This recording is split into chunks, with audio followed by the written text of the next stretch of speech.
Quelles sont là où les écritures correctes de la loi de Nernst? Ah, alors, on va tout de suite faire une parenthèse, enfin, pas une parenthèse d'ailleurs, quelque chose de vraiment important sur ce qui est écrit. Parce qu'il y a une information qui, là, est fondamentale, alors, fondamentale dans le cadre des examens que vous allez avoir, ok? Parce que sinon, ça l'est beaucoup moins. Mais dans le cadre des examens que vous allez avoir, quelque chose qui est fondamental que vous devez apprendre à reconnaître instantanément. Ça vous gagnera beaucoup, beaucoup de temps. Il y a 298 cas. On parle d'oxydoréduction, il y a des lois de Nernst. Vous devez immédiatement tilter. Vous prenez votre stabilo, n'importe quoi, vous mettez ça en gras, parce que s'il y a 298, ça veut dire que dans la loi de Nernst, vous pouvez, et ce sera légitime, remplacer le RT sur F log népérien par un 0,06 log décimal. D'accord? Vous êtes à la bonne température, ce sera correct, ça marchera. C'est bon? Alors évidemment, hein, si le n qui est là-dessous, il est égal à 2 ou à 3, ou etc., ça fera que vous n'aurez pas 0,06, mais 0,03 ou 0,02 ou 0,015, etc., etc. D'accord? Tous les sous-multiples, évidemment, sont également acceptables. C'est juste le nombre d'électrons qui fera que vous ayez une valeur ou une autre. Mais tous les sous-multiples de 0,06 sont acceptables si les deux conditions sont remplies, on est bien d'accord, hein, vous êtes à la bonne température et c'est bien un log décimal et non plus un log népérien. Okay? Les deux conditions doivent être remplies. Donc là, c'est bon. Ce qui veut dire que le 0,015 qui est ici, il est, avec le log décimal qui est derrière, il est peut-être bon si on a bien 4 électrons. D'accord? Et le 0,06 qui est là-haut, il est peut-être bon si on a un seul électron. OK? C'est bon? Parfait. Et vous ne pouvez maintenant rien faire, d'accord? Vous avez un couple, vous avez une réaction qui n'est pas équilibrée, vous ne pouvez rien faire concernant la loi de Nernst tant que vous n'avez pas totalement équilibré la réaction. C'est impossible de répondre à ce type de questions tant que vous n'avez pas équilibré la réaction. Alors, où on en est? Il reste une dizaine qui n'ont pas voté, mais on va regarder. Je vous montre où on en est, d'accord? Et je voudrais que, comme moi, vous soyez étonnés que là, le pourcentage de bonnes réponses soit plus bas que là, alors qu'il faut d'abord avoir répondu correctement à celle-ci pour répondre correctement à l'autre. C'est étonnant quand même, d'accord? Et ça fait comme ça avec tous les groupes. Et j'ai du mal à comprendre pourquoi. Je ne vous cache pas hein, que j'ai vraiment du mal, je ne comprends pas pourquoi. Mais alors en attendant, donc 1, on équilibre. ClO2, 2- Cl2.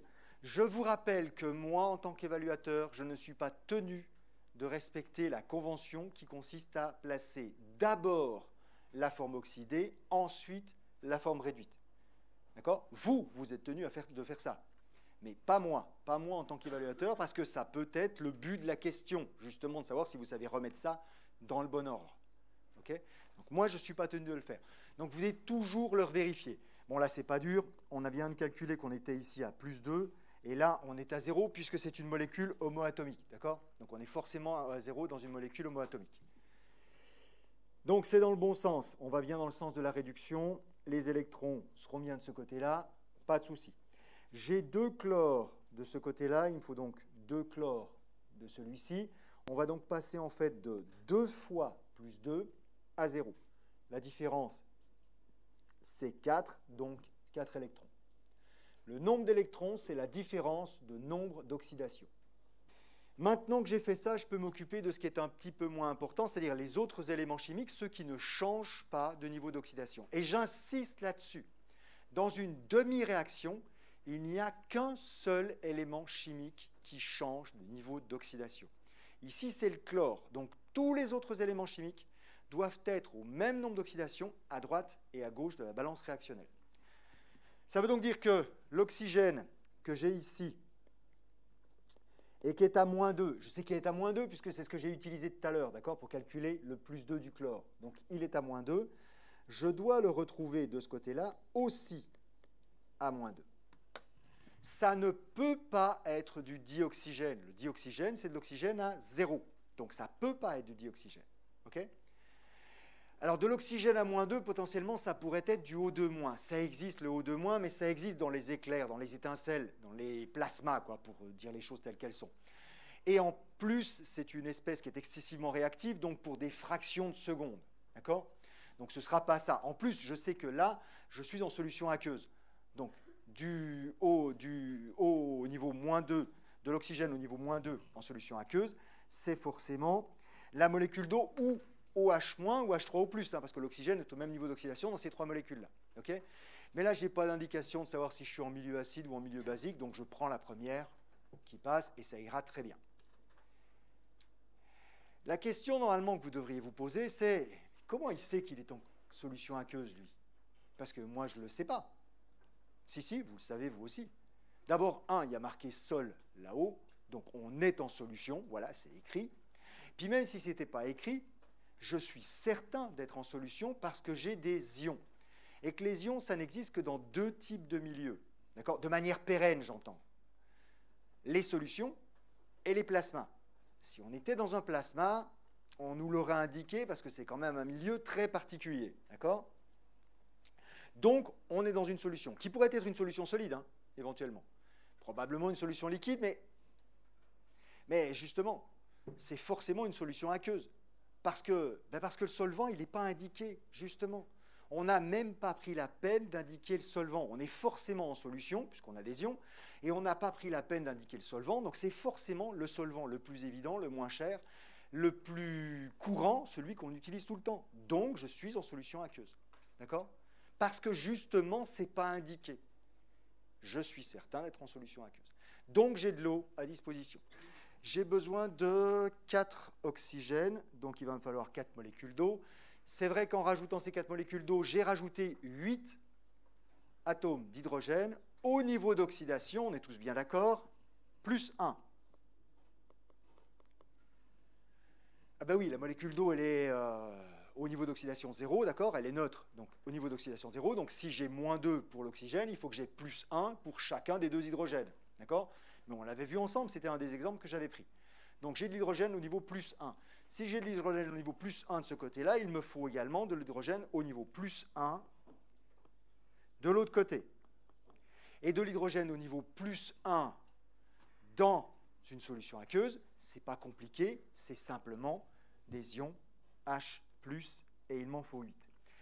Et comme pour le dioxygène, ça ne peut pas être du dihydrogène, puisque dans le dihydrogène, l'hydrogène est au niveau 0. D'accord? Donc ça ne peut pas être du... Ça fait 8+, 8-, c'est neutre de ce côté-là, c'est neutre de l'autre côté, puisque la balance électrique est correcte, je n'ai pas dû me tromper. D'accord? Je n'ai pas besoin de vérifier plus. Si je me suis trompé quelque part, la balance électrique, elle est quasiment systématiquement incorrecte. À condition que j'ai mis les électrons au début, on est bien d'accord, hein? Parce que si vous mettez le nombre d'électrons qui va bien, ah ben forcément, votre balance électrique, elle sera toujours bonne. Hein? Ok? C'est le reste qui ne sera pas bon. Donc c'est pour ça qu'il faut commencer par les électrons. Maintenant que mon équation est équilibrée, je peux enfin écrire la loi de Nernst. Donc je sais que c'est un 4, hein, c'est 4F. Log népérien, puisque c'est en RT sur F, ce que je viens d'écrire. Et maintenant, ce qui doit apparaître ici, c'est le quotient des activités de la réaction qui se trouve ici. C'est le quotient des activités. Vous devez commencer par le quotient des activités. On ne peut pas écrire ce qui va là derrière en termes de concentration, pression partielle ou quoi que ce soit, tant qu'on n'a pas écrit le quotient des activités. On doit commencer par ça. Donc, par une proposition qui ressemble à ça. Donc, on aura au numérateur le produit des activités des produits de la réaction, donc ce qui se trouve à droite de la balance réactionnelle. Ici, ce sera l'activité de Cl2 par l'activité de H2O. Chaque activité est portée à une puissance qui correspond à son coefficient stoichiométrique non signé. Pourquoi non signé d'un seul coup? Parce que ceux qui sont négatifs, d'accord, on va justement les retrouver en bas. Donc, on a déjà utilisé le signe moins pour les envoyer en bas. Donc, c'est pour ça qu'ils sont tous. En dessous, donc, au dénominateur, le produit des activités des réactifs, cette fois-ci. Donc, ce qui se trouve à gauche de la balance réactionnelle, à savoir l'activité donc, de H+, puissance 8, l'activité de ClO2 2 moins, c'est pas gros ça, pour écrire avec un stylet, au carré est l'activité de mes électrons puissance 4. Ça, c'est la proposition qu'on a ici, avec ici 0,015 log, si j'ai bien effectivement 4 électrons. D'accord? Donc c'est valide, la proposition est valide. C'est le bon terme, le bon chiffre, c'est le bon log, et l'activité, le quotient des activités est correct. Donc cette proposition-là est exacte. Maintenant, effectivement, ces activités, on ne peut pas les utiliser directement. D'accord? On ne peut pas les utiliser telles quelles. Il faut qu'on utilise leur correspondance en termes de concentration, pression partielle, pureté, etc. etc. D'accord? Et ces correspondances, vous l'avez 2 fois, d'accord? Vous l'avez dans le tableau, je vous ai donné ça en cours. Elle dépend de l'état dans lequel se trouve le composé. C'est un gaz, ce seront des pressions partielles qui vont apparaître. C'est un soluté en solution, ce sera sa concentration qui va intervenir. C'est le solvant ou c'est un solide, ce sera la pureté. D'accord? La fraction molaire, ce qui revient au même. Alors, ici, qu'est-ce qu'on a? Ça, ça et ça, c'est en solution. Donc là, c'est simple. Je vais voir apparaître la concentration en Cl2. Alors, en toute rigueur, cette activité, c'est le coefficient d'activité fois la concentration divisé par la concentration de référence. D'accord? Comme vous voyez ici, dans les réponses qui sont placées, il n'y a pas de coefficient d'activité qui apparaissent. Le sous-entendu, et c'est celui que vous prendrez aussi par défaut. À défaut d'information, vous considérez être dans une solution idéale, dans un gaz parfait, c'est-à-dire avec un coefficient d'activité qui est égal à 1. Okay? C'est le principe. C'est bon pour tout le monde? Et c'est l'hypothèse que vous prenez par défaut. Donc s'il n'y a pas d'information, vous considérez dans une solution idéale, dans un gaz parfait, voilà, point, et donc les gammas sont égaux à 1. Et la question ne se pose pas. Donc ici, c'est l'hypothèse que je fais. Et puis ensuite, je ne vais pas écrire le divisé par C0 parce que c'est divisé par 1, puisque la concentration de référence, c'est 1 mol par litre. D'accord? Donc on a pris l'habitude, c'est peut-être un tort de ne jamais l'écrire. Mais personne ne l'écrit jamais divisé par C0. Okay? Donc là, je vais faire la même chose, parce que pour le coup, cette fois-ci, ce n'est pas gênant. Donc je vais garder Cl2. En bas, j'aurai la concentration en ion H+, puissance 8, et la concentration en ClO2 2- au carré. D'accord? Donc formellement, c'est tout divisé par 1, la concentration de référence. Mais ce n'est pas grave, ici, ça ne me gêne pas. Au niveau de l'écriture. J'ai également l'eau. L'eau, elle est bien dans la solution, mais c'est le solvant. Et vous regarderez dans le petit tableau, d'accord, d'équivalence des activités, le solvant, lui, on remplace son activité par sa fraction molaire, enfin gamma fois sa fraction molaire. Mais si je suis dans une solution idéale, le gamma sera égal à 1, pareil. Donc je ne vais pas le faire apparaître non plus. Et puis si je suis dans une solution idéale, c'est que je suis dans une solution diluée. D'accord? Et dans une solution diluée, il n'y a pratiquement que du solvant. Donc la fraction molaire du solvant dans une solution diluée, c'est 1, ou c'est très proche de 1. D'accord? Donc, si je suis cohérent, je suis dans une solution diluée, je dois ici mettre que c'est 1. Ou en tout cas quelque chose de très proche de 1. Et ça ira très bien avec le 1. Me restent les électrons. Enfin, les électrons, c'est facile, leur état de référence, c'est quand ils sont dans un conducteur électrique. Ça veut dire que s'ils sont dans un conducteur électrique, leur activité est égale à 1. Où voulez-vous qu'aillent ces électrons? Ils vont aller dans l'électrode. Ils ne peuvent pas aller ailleurs, hein, ils ne peuvent pas se balader dans la solution. D'accord? Donc, ils vont aller dans l'électrode. L'électrode, c'est un conducteur électrique. Leur activité est égale à 1. Au moins, ça, c'est simple. Ça fera 1. Pof. D'accord? Donc, les 2 1 qui sont là, on ne les verra pas apparaître, hein, bien entendu, puisque c'est des produits. Eh bien, ce que vous avez là, c'est exactement ce qui se trouve ici. On a le moins RT sur NF qui va bien. Ça aussi, c'est une bonne réponse. Donc, je n'ai pas supprimé l'eau, d'accord? J'ai simplement fait l'hypothèse que j'étais dans une solution diluée, donc que sa fraction molaire était proche de 1, ce qui fait que je ne la vois pas apparaître. Je n'ai pas supprimé les électrons non plus, d'accord? J'ai juste supposé, et c'est raisonnable, qu'ils sont dans un conducteur électrique, donc dans leur état de référence, donc que leur activité est égale à 1. Est-ce qu'il y a des cas où leur activité n'est pas égale à 1 aux électrons? Oui, mais vous ne les rencontrerez jamais, c'est quand on est dans un arc électrique, dans un plasma, enfin ce genre de truc-là. Donc ça ne vous intéresse pas, d'accord? Ça ne vous concerne carrément pas. Est-ce que c'est bon ce coup-ci? Ouais. Alors évidemment, hein, là j'ai mis presque 10 minutes à faire le blabla et tout le truc au-dessus. Dans les faits, il vous faut, je ne sais pas, 1-2 minutes au total pour le faire, pas plus. Okay, 1 minute en gros pour équilibrer, puis 1 minute pour écrire le truc qui est en dessous. Ça ne prend pas beaucoup de temps. Là, oui, effectivement, je vais lentement et j'en rajoute largement, mais ce n'est pas une nécessité, d'accord? Vous pouvez aller beaucoup plus vite. Toutes les petites décorations que j'ai mises partout, il n'y en a pas forcément besoin. Est-ce que c'est bon? Oui? On peut passer à la suite? Ben, c'est la même, celle-là. Pas tout à fait. Il y a une petite différence ici. D'accord? On considère cette fois-ci le dichlore dans l'état gazeux. Gazeux? Mais alors, il n'est pas dans la solution, il ne peut pas réagir. Ah, mais je crois bien qu'ensemble, on a fait la loi de Henry. D'accord? Qui dit qu'on a un équilibre entre les gaz et la composition en solution. Ces gaz se dissolvent et donc il y a un équilibre de concentration. S'il y en a dans l'atmosphère, il y en a aussi dans la solution et donc il y a un équilibre entre les deux. D'accord? Mais on peut très bien tenir compte, puisqu'il y a proportionnalité entre ce qui est dans l'atmosphère et ce qui est dans la solution, tenir compte de la quantité qui se trouve dans l'atmosphère. De toute façon, ce sera lié. Okay? Donc c'est parfaitement raisonnable de faire ça.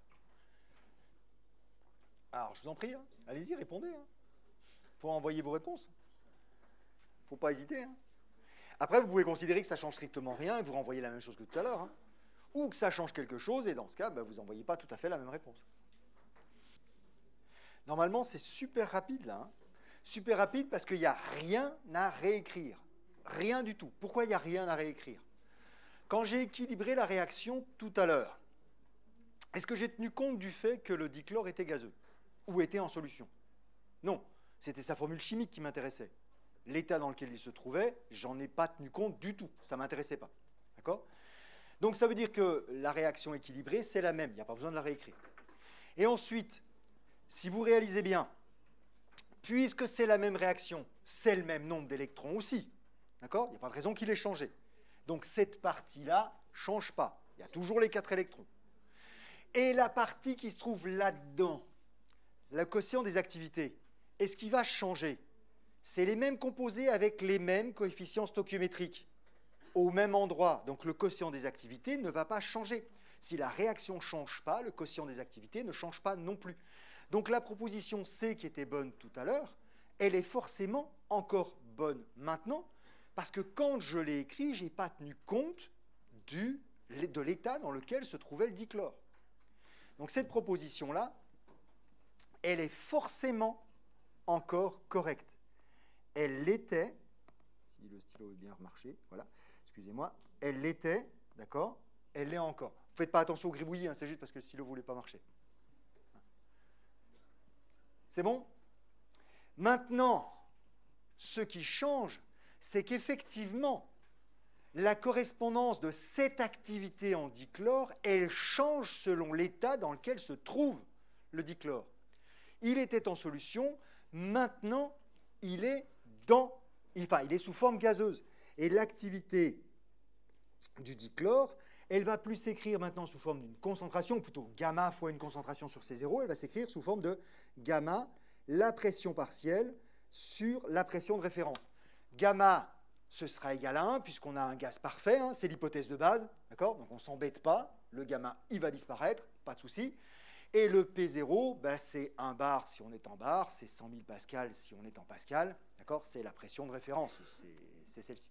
D'accord? C'est bon pour tout le monde? Oui. On considère toujours que le gamma est égal à 1? Par défaut. Si tu n'as aucune information, oui, tu es dans une solution idéale, tu es dans un gaz parfait. Voilà, point. D'accord? Toujours.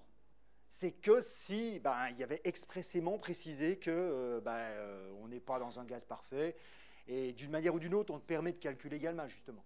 Okay? d'une manière ou d'une autre, on te permet de le calculer. Donc là, il faudra en tenir compte. Je veux dire, si on te permet de le calculer ou si on te le donne, oui, il faut en tenir compte, évidemment. C'est bon pour tout le monde? Mais par défaut, oui, vous considérez dans la situation idéale. Parfaite, éventuellement, si c'est un gaz. Est-ce que c'est bon pour tout le monde? Donc ça veut dire, bien entendu, que la proposition B, elle est plus bonne cette fois-ci, puisqu'on ne peut pas avoir la concentration d'une espèce qui n'est pas en solution. Oui. J'ai rien compris. Alors, parle plus fort. J'ai alors rien compris du tout. Et la pression P0. C'est la pression de référence. C'est 100 000 pascal. Comment ça sur les deux? Non, la pression du chlore, c'est celle qu'on mesurera si on la mesure. Ah, mais on l'a pas. Ah non, on l'a pas. Non. C'est celle qu'on mesurerait ou qu'on te donnerait si tu avais à faire le calcul à un moment ou un autre. C'est-à-dire qu'en gros, s'il y avait à faire le calcul, parce qu'après tout, on peut très bien imaginer qu'on vous donne des chiffres après et puis que vous ayez donné une valeur. Mais on sera obligé de te donner ces valeurs, d'accord? On te dira, la pression partielle, alors, on te donnera les concentrations, sachant qu'éventuellement, la concentration NOH+, on pourrait vous la donner sous forme d'un pH, puisque vous savez que le pH, c'est moins log de la concentration en NOH+, donc si on vous donne le pH, vous avez la concentration en NOH+, ok? Et puis on te donnera la concentration en CO2-, on te donnera la pression partielle, et là, tu peux faire le calcul, ok? Parfait, et comme vous avez les calculatrices, vous pouvez vraiment faire le calcul, je sous-entends par là. Ok, c'est parfait.